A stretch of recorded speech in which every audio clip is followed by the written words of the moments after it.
psicólogo Alberto Basualdo, especialista en enfermedades psicosomáticas. Un gusto que esté en el programa. Buenos días, Antonio. El gusto es para mí, a disposición.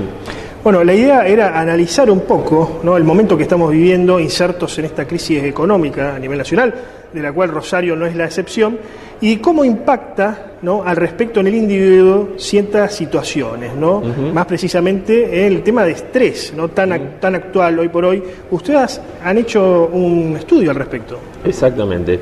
Sí, en realidad parte esto de una investigación que hemos hecho con más de 200 personas, en donde medimos y evaluamos 3 ejes: el eje social, el eje biológico y el eje emocional de la persona en relación a su contexto. El eje social mide aquellas relaciones, el marco con lo que me rodeo, que tiene que ver con el mundo del trabajo, con el mundo de la familia, con el mundo de los afectos, ¿no? Afectos próximos. El eje físico es cómo impacta aquello que me rodea en el cuerpo, cuáles son las manifestaciones somáticas que aparecen, y el eje emocional es cómo me siento en relación a aquello que me está pasando, en relación al contexto. Claro. En relación a esto tuvimos algunos datos y números, indicadores que son de marcada relevancia.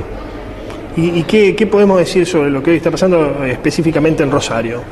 En relación a esto, nosotros, por ejemplo, tenemos 2 o 3 indicadores en función del impacto de la crisis en las personas. Por ejemplo, podemos decir que el 81% de las personas siente temor a perder el empleo. 81%. El 81% de las personas es un indicador muy elevado. ¿Esto en qué clases sociales o a nivel general? Es un estudio que abarca diferentes clases sociales, que parte desde los 18 a los 62, 65 años, es el corte, en hombres y mujeres, en Claro. Rosario y en lo que se llama el Nuevo Rosario, las ciudades y las localidades próximas a Rosario. De diferente poder adquisitivo. De diferente poder adquisitivo, es decir, es gente que está todavía dentro de, Claro. está dentro del sistema, está dentro del mercado del mundo del trabajo, no ha sido excluida, no está por fuera de. Estas personas que están dentro del mercado laboral comienzan a sentir una marcada ansiedad y una marcada inquietud en función de la inestabilidad laboral, porque sienten que un lugar de anclaje, un lugar de pertenencia y un lugar de sostén como es el mundo del trabajo está de alguna manera fragilizado, ¿no? Es decir, bueno, se vuelve vulnerable. Entonces, ¿qué es lo que nos encontramos? Bueno, nos encontramos con sujetos que desarrollan un grado de ansiedad que de alguna manera lo tienen que poner en algún lado, como por ejemplo en el cuerpo. Claro. Como válvula de escape. Es decir, el trabajo, lo que nosotros empezamos a notar y a trabajar, lo que nos llega en las consultas, es que el trabajo funciona como un ordenador de la vida de las personas. Cuando ese ordenador, ese anclaje, deja de ser tal, Claro. Ahí pierdo un andamiaje que me sostiene en la vida. Es decir, bueno, a ver, me vuelvo un sujeto cada vez más vulnerable, me vuelvo un sujeto cada vez más frágil. Ante esta fragilidad empiezan todas las expresiones de ansiedad, temor, angustia, las somatizaciones, incluso algunos otros indicadores que son también muy elevados en relación al impacto de la crisis del trabajo. Se puede pensar como que uno tiene miedo a dejar de ser parte de la sociedad. Me quedé pensando en esto de la pertenencia, porque uno cuando tiene trabajo, hablado en criollo, de alguna manera juega el partido. Quizás no con el mejor estado físico, pero juega el partido todavía. Todavía no lo ve de afuera. ¿Se puede pensar así? Se puede pensar, es interesante, es como pegarle una vuelta de tuerca a esto, decir, bueno, a ver, en tanto y en cuanto esté dentro, pero estoy dentro con un contexto que me viene a marcar determinadas situaciones de un riesgo permanente, esto genera una tensión que hace que esto impacte negativamente en la persona, pero a la vez quiero estar dentro porque lo que vos estás señalando es, bueno, si no estoy adentro estoy afuera, y si estoy afuera estoy excluido. Claro. Esto es lo que vos decís. Y estar excluido es el no lugar, no estoy en ningún lado, quedo al margen, paso a ser ya no un sujeto vulnerable, sino casi un no sujeto, alguien que no tiene lugar, una no persona, digamos. Ahora, ¿cuánto de esto tiene que ver con algo estructural y del sistema, con algo sistémico, ¿no? Porque cualquiera podría decir, bueno, a ver, pero el estrés es connatural al desarrollo del sistema capitalista, con la vertiginosidad que hoy tenemos, con la vorágine, con la locura que hoy tiene la gente, es previsible. Ahora, ¿cuánto es propio de eso y cuánto es propio del momento que hoy está viviendo la Argentina? Tan particular, ¿no? Por otra parte. Bueno, habría que ir un pasito antes en relación a esto que vos decís.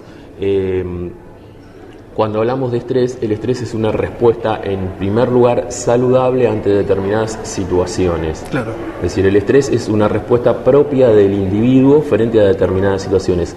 Genera una respuesta, básicamente, rápidamente, de huida o enfrentamiento ante un peligro, ante una situación amenazante. ¿Cómo lo podemos conectar a esto? Es decir, bueno, ante una situación amenazante, si sé que no tengo posibilidades, el estrés como huida es una respuesta saludable, la tenemos todos, ¿se entiende? Es decir, bueno, no me voy a enfrentar frente a algo que no puedo. En el contexto, y llevado esto al contexto de la crisis, de las variables que cada vez son de alguna manera más duras en cuanto a marcar una realidad muy contundente de las personas, en ese sentido podemos decir que lo macro se instala en lo micro de las personas. Es decir, nos encontramos con sujetos que están amenazados. Claro. Hay una vivencia de amenaza interna permanente. ¿Y cuál es? ¿Y cómo, desde el punto de vista clínico, cómo lo podemos señalar a esto? Yo puedo ser el próximo. La fantasía. Yo puedo ser el próximo. Entonces, ¿qué me genera? Y genera algo que sí tiene que ver a lo mejor con esto que vos decías, siguiendo un pasito más, el mercado del trabajo o el mercado de cierto sistema social, como cierto sistema como es el capitalismo, en donde me requiere cada vez más eficacia y eficiencia. Claro. Entonces tengo que ser un sujeto cada vez más eficaz y más eficiente, tengo que dar respuesta cada vez más rápido y cada vez más clara frente a la demanda. Con lo cual, esto me genera un grado de tensión, un grado de vulnerabilidad, porque es como si estuviéramos forzando la máquina a un grado que no la podemos llevar, es decir, forzando nuestro propio aparato psíquico y nuestro propio cuerpo. Se puede decir, hablando en términos darwinianos, que estamos volviendo a una suerte de estado de naturaleza donde reina el más fuerte, ¿no? Y si uno no tiene las herramientas necesarias, queda fuera. Es una idea interesante. Un poco pesimista, digamos, pero... Sí, en realidad pues sí, es una cuestión muy compleja esta, ¿no? Porque, a ver, desde el punto de vista subjetivo, ¿qué podemos decir en relación a esta observación que vos señalás? Nos encontramos con sujetos cada vez más reactivos, y eso sí tal vez tiene que ver con lo darwiniano que vos decís, ¿no? Es decir, bueno, a ver, nos encontramos con partes más primarias nuestras. Si yo me siento amenazado, voy a ser más reactivo. ¿Qué quiere decir? Voy a accionar cada vez más, voy a procesar cada vez menos, voy a pensar en este hacer cada vez menos. Voy a poner a trabajar mis alertas, ¿no? Exactamente, pero pongo a trabajar mis alertas, pero de una manera reactiva. Es decir, respondo. Y esto sí tiene que ver con lo más primario nuestro, ¿no? Es decir, bueno, lo más animal que tenemos como seres humanos, porque no nos olvidemos que somos seres humanos, lo único que nos diferencia es el lenguaje. Bueno, y ahora entramos en una palabra harto escuchada por estos días, que es resiliencia. ¿Cómo interviene aquí la palabra resiliencia, ¿no? ¿Qué es la resiliencia, primero? Bueno, la resiliencia en ese punto tendría que ver con cómo puedo reponerme, cómo puedo restablecer y sacar elementos saludables de ciertas situaciones que han tenido un impacto negativo y que me han generado cierto daño, ¿no? Que va en un amplio espectro. En este sentido, en el contexto del trabajo, decir, bueno, a ver, ¿cómo puedo generar resiliencia? Uno podría decir, bueno, ante estas amenazas, ¿cómo puedo establecer determinados límites? ¿Cómo puedo establecer determinados límites entre lo que viene de afuera, entre lo que tiene que ver con el contexto, con la realidad, y lo que tiene que ver conmigo? Es decir, ¿de qué me puedo hacer cargo yo y de qué no me puedo hacer cargo yo? Ahí hay una frontera que es por demás de saludable de transitar. Otra posibilidad es la búsqueda de encuentro. Es decir, bueno, a ver, ¿cómo puedo salir de este encierro que me provoca toda esta situación en busca de una respuesta saludable? Bueno, es el encuentro con el otro próximo, es decir, con aquel que puedo compartir determinadas expectativas, con aquel que puedo compartir determinadas ideas, determinados posicionamientos. Bueno, esto me genera un espacio saludable de acción, y la acción tiene que ver con una modificación de una conducta, y en ese sentido va a ser resiliente, una acción favorecedora a la salud. Claro, o sea, hay esperanza, ¿no? Por allí en el fondo hay esperanza para salir de esto. Siempre hay esperanza, Siempre hay esperanza. siempre hay esperanza, siempre hay esperanza, en tanto tengamos presente que estamos atravesados por lo que nosotros clínicamente, los psicoanalistas, los analistas llamamos pulsión de vida. Siempre la pulsión de vida va a tender a la permanencia en el estado vital. Entonces, bueno, mientras trabajemos en ese sentido, en la pulsión de vida, siempre va a haber esperanza, sin duda. Claro, ¿y qué avisorás? Esto ya metiéndonos más en el contexto macro, ¿qué avisorás para el año que viene, por ejemplo, ¿no? Para lo que se viene? Bueno, ¿Tiene posibilidades de resolverse este tema o vamos a seguir con esta situación de estrés sostenido, digamos? Bueno, claro, creo que la cuestión, de alguna manera, así como los impactos son fuertes, rápidos y violentos, la recuperación es lenta. Es lento. Es decir, bueno, acá hay que elaborar, las personas tienen que elaborar un proceso de recuperación y restablecimiento de sus lazos sociales, de su propio mundo interno, reconstruirse, y eso lleva un tiempo.